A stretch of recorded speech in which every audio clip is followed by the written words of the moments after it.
बच्चों, आज मैं आप लोगों को कक्षा 8वीं प्रथम भाषा हिंदी के पाठ संख्या देखिए 11 सुदामा चरित्र समझाने जा रही हूँ। इसके कवि कौन है? नरोत्तम दास जी। यहाँ पे प्रस्तावना प्रसंग दिया है। ये पिक्चर पहले देखिए। चित्र में क्या है? ये सुदामा है। सुदामा कौन है? गरीब ब्राह्मण है और ये कृष्ण है। यहाँ पे एक पोयम दिया है, देखिए। अरे द्वारपालो, कन्हैया से कह दो कि दर पे सुदामा गरीब आया है। सुदामा कौन है? गरीब है। भटकते भटकते ना जाने कहाँ से तुम्हारे महल के करीब आ गया है। तो द्वारपालों से कौन कह रहे हैं? सुदामा कह रहे कि कन्हैया से जाके कहो कि सुदामा आया है। अब हम देखेंगे यहाँ पे 3 प्रश्न दिए हैं, वो प्रश्न कौन से हैं। यहाँ पर पहला प्रश्न देखिए, इन पंक्तियों में किस घटना का वर्णन है। तो हम ये चित्र जो ऊपर देखें उससे हम समझ सकते हैं कि यह मित्रता का वर्णन है इसमें। और सुदामा जब कृष्ण से मिलने जाते हैं उस समय का ये वर्णन है। दूसरा है, कृष्ण सुदामा की मित्रता के बारे में आप क्या जानते हैं। तो सुदामा एक गरीब ब्राह्मण थे और कृष्ण जो अमीर थे वह उनके मित्र थे और सुदामा की सहायता उन्होंने किया गरीबी की हालत में। तो आगे हम इस कविता में वही पढ़ेंगे कि सुदामा कैसे थे, उनको कृष्ण ने किस प्रकार से उनकी सहायता की। तीसरा प्रश्न है, अपने मित्रों के प्रति हमारा क्या कर्तव्य है। तो हमारा मित्रों के प्रति हमारा यह कर्तव्य है कि हम उनकी सुख दुख में काम आए।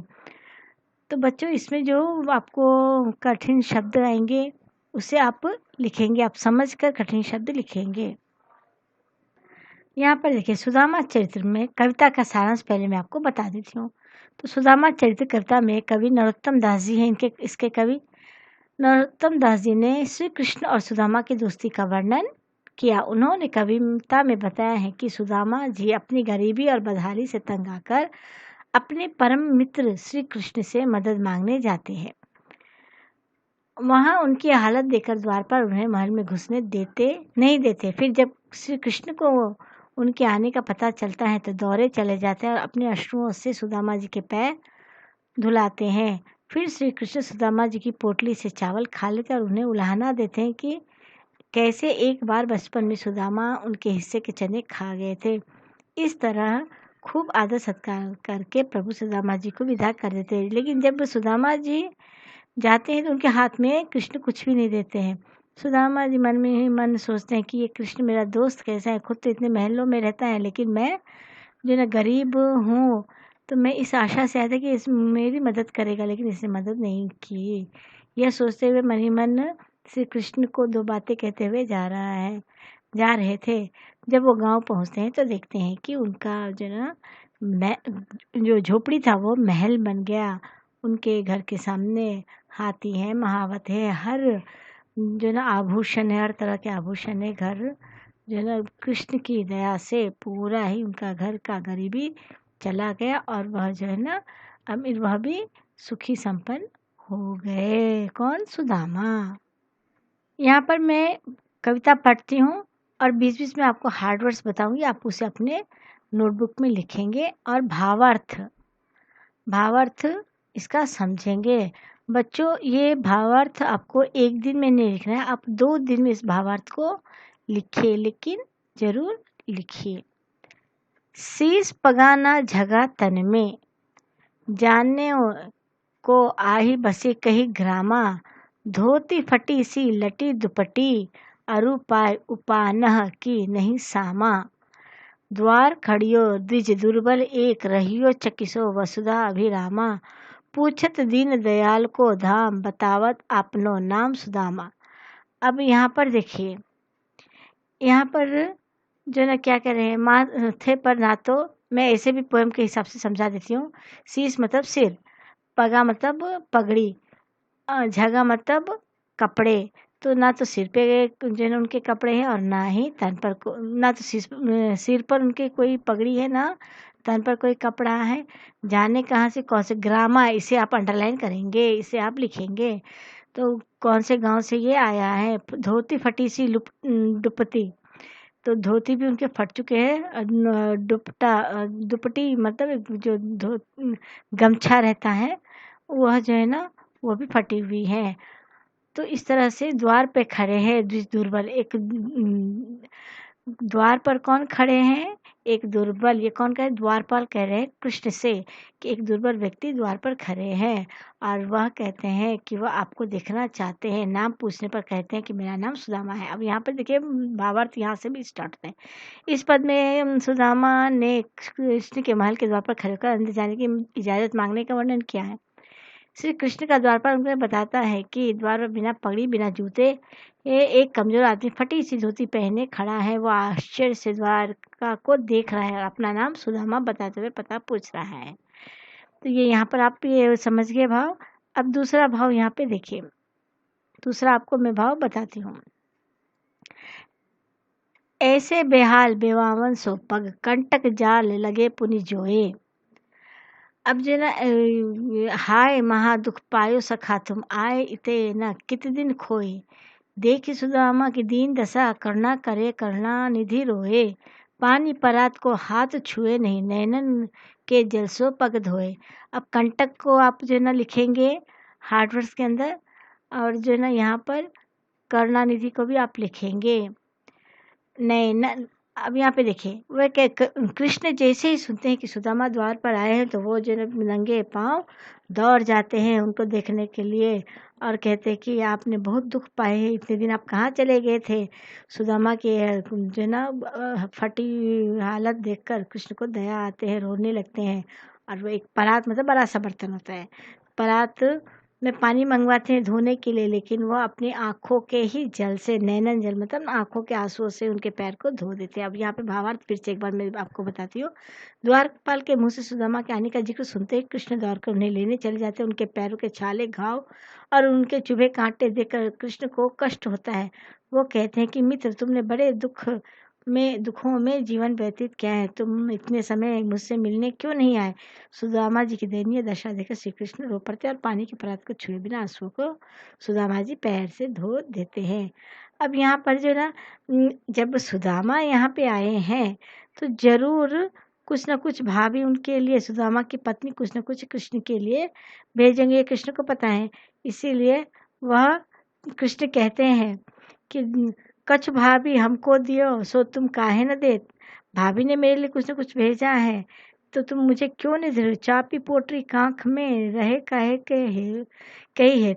जब सुदामा गांव से चलने लगते हैं तो उनकी पत्नी एक पोटली लेकर देती है और कहती है कि इस पोटली में चावल है, क्योंकि हम लोग गरीब हैं, हमारे पास कुछ भी देने के, कृष्ण को कुछ भी उपहार देने के लिए, गिफ्ट देने के लिए नहीं है, तो ये चावल के दाने ही तुम दे देना।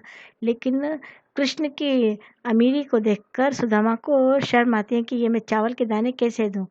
कृष्ण को पता था कि इस पोटली में चावल के दाने हैं और उन्होंने उनसे वह लेकर खाने लगते हैं और उलाहना भी देते हैं कि एक बार बचपन में तुमने, गुरु माता ने हमें चने दिया था, जिस चने को तुमने खुद ही खा लिया और मुझे दिए भी नहीं।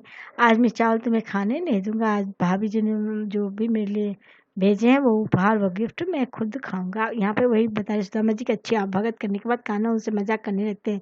वो सुदामा जी से कहते हैं कि जरूर भाभी ने मेरे लिए कुछ भेजा होगा, तुम मुझे क्यों नहीं दे रहे हो। तुम अभी तक सुधरे नहीं। जैसे बचपन में जब गुरु माता ने हमें चने दिए थे तब तुम भी चुपके से मेरे हिस्से के चने खा गए, वैसे ही आज तुम मुझे भाभी का दे उपहार नहीं दे रहे हो। इस तरह से अपने दोस्त को जो ना वो कंप्लेन एक तरह से कर रहे हैं। वह पुलकिन वह उठ मिलनी वह आदर की बात, यह पटवनी गोपाल की कछु न जानी जात। घर घर औरत फिरे तनक दही के काज, कहा भयो जो अब भयो हरि को राज समाज। हो कब इत आवत हो तो वाही पठ्यो ठेली, कही धनी सो जाए के अब धन धरो सकेली। अब इस पोएम का भाव आप समझिए। अब जो है ना कृष्ण वे सुदामा को तो कृष्ण ने बहुत ही आदर सत्कार के साथ रखा, लेकिन अब घर आने की जब बात होती है तब वह जन देखिए यह पटवन गोपाल की कछ न जानी जात।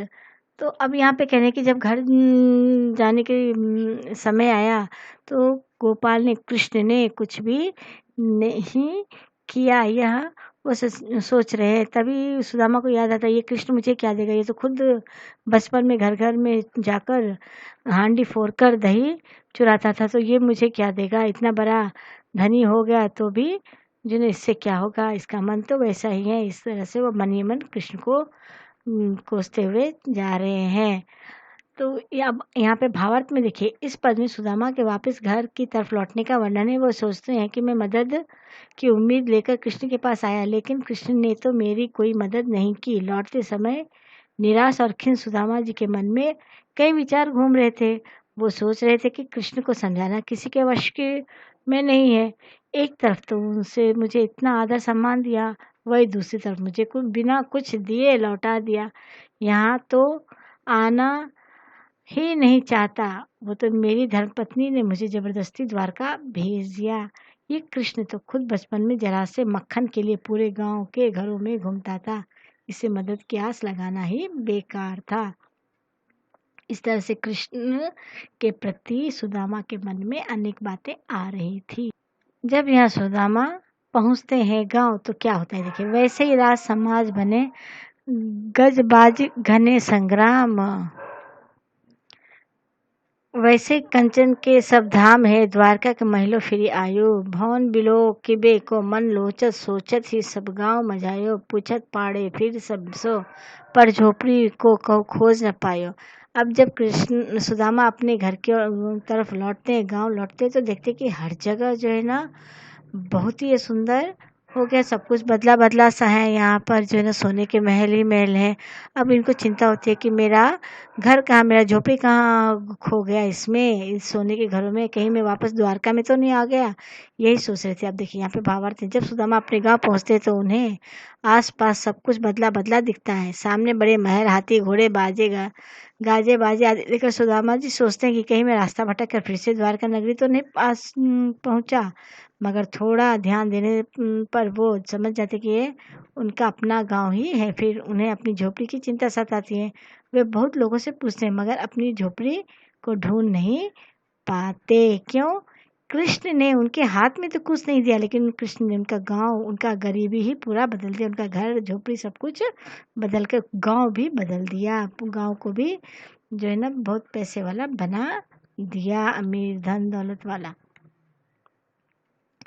अब वहाँ पे वही यहाँ पे कह रहे हैं, के वह टूटी सिछानी हती, कहाँ कंचन के सब धाम सुहावत, कै पग में पनही न हती, कहले गजराजो ठाड़े महावत, भूमि कठोर पे रात कटे कहाँ, कोमल सोच पे नींद न आवत, के जुरतो नहीं कोदो सवा, प्रभु के प्रताप, प्रताप मतलब उनका जो ना असर, ते दाख न भावत। अब यहाँ पर कह रहे हैं कि कहाँ जो ना मेरे जो ना कपड़े सब घर टूटे फूटे थे, कपड़े फटे से थे, वहाँ पर कृष्ण की महिमा उनको समझ में आने लगी थी। यहाँ पर देखिए, जब सुदामा जी श्री कृष्ण की महिमा समझ आती है तो वह उनकी महिमा गाने लगते हैं। वो सोचते हैं कि कहाँ मेरे सिर पर टूटी झोपड़ी थी, अब सोने का महल मेरे सामने खड़ा है। कहाँ मेरे पास पहनने को जूते नहीं थे, वे अब क्या हो गया, अब मेरे सामने हाथी की सवारी लेकर महावत खड़े हैं। कठोर जमीन की जगह मेरे पास नरम बिस्तर आ गए हैं। पहले मेरे पास 2 वक्त खाने के को चावल भी नहीं थे, अब मनचाहे पकवान है। ये सब प्रभु की कृपा से ही संभव हुआ। उनकी लीला अपरंपार है। अपरंपार मतलब जो खत्म नहीं होती है। इस तरह से जो ना यहाँ पर सच्ची दोस्ती बताया गया है कि किस तरह से एक दोस्त ने अपने गरीब दोस्त को जो ज़रूरतमंद था, उसके जो ना ज़रूरत को पूरा करके श्री कृष्ण ने किस तरह से सच्ची दोस्ती का उदाहरण दिया। ये कृष्ण सुदामा चरित्र से पता चलता है। आशा करती हूँ बच्चों आपको ये वीडियो पसंद आया होगा। आप जो ना इसे लाइक शेयर सब्सक्राइब करना ना भूलिएगा। धन्यवाद।